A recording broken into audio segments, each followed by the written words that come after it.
Uma das profecias mais impressionantes de toda a Bíblia está no Antigo Testamento, no livro do profeta Daniel.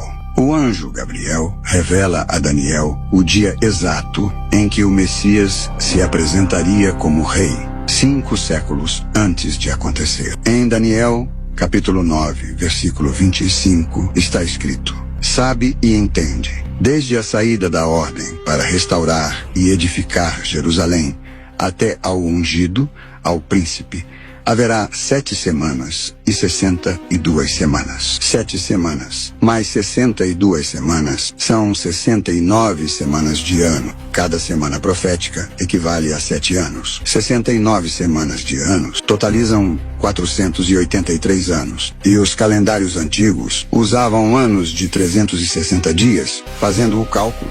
483 anos vezes 360 dias, 173.880 dias. O que o anjo Gabriel estava dizendo é que, desde o decreto para restaurar Jerusalém até a apresentação do Messias, se passariam exatamente 173.880 dias. Esse decreto foi dado no dia 14 de março do ano 445 a.C.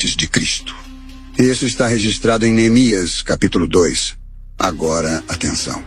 A única vez em que Jesus se permitiu ser apresentado como rei foi na entrada triunfal em Jerusalém, montado em um jumentinho, enquanto a multidão gritava: "Hosana, bendito o que vem em nome do Senhor."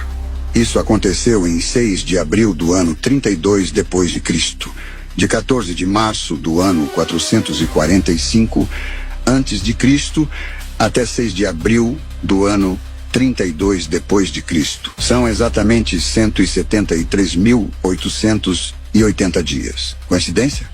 Não tem como. Agora segura isso. Essa profecia foi traduzida para o grego na Septuaginta, 3 séculos antes de Cristo nascer. Ela estava registrada muito antes de Jesus aparecer na história. E até hoje, essa profecia permanece como uma das provas mais impressionantes de que Jesus é quem disse ser, o Messias prometido. Ela é tão precisa que muitos céticos chegaram a afirmar que o livro de Daniel deveria ter sido escrito depois de Jesus, por ser detalhado demais. Mas tudo mudou em 1947. Quando os manuscritos do Mar Morto foram descobertos, provando que o livro de Daniel já existia séculos antes do nascimento de Cristo. Ou seja, a profecia estava escrita muito antes dos fatos acontecerem. E sabe o que é mais curioso? A tradição judaica ficou tão incomodada com isso que alguns rabinos chegaram a proibir a leitura do livro de Daniel. Isso é registrado em versões do Talmud, que é o conjunto de comentários rabínicos sobre a Torá. Tem o Talmud de Jerusalém, o da Babilônia, e em alguns momentos eles se contradizem bastante. Mas o fato é, houve uma tentativa de silenciar Daniel porque ele apontava claramente para Jesus como Messias. E por que não aceitaram? Porque Jesus não veio da forma como esperavam. O apóstolo Paulo disse que o evangelho é escândalo para os judeus e loucura para os gentios, mas para os que creem é o poder de Deus.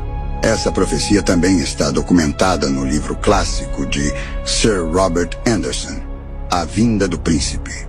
E, sinceramente, não precisa nem recorrer à arqueologia para crer.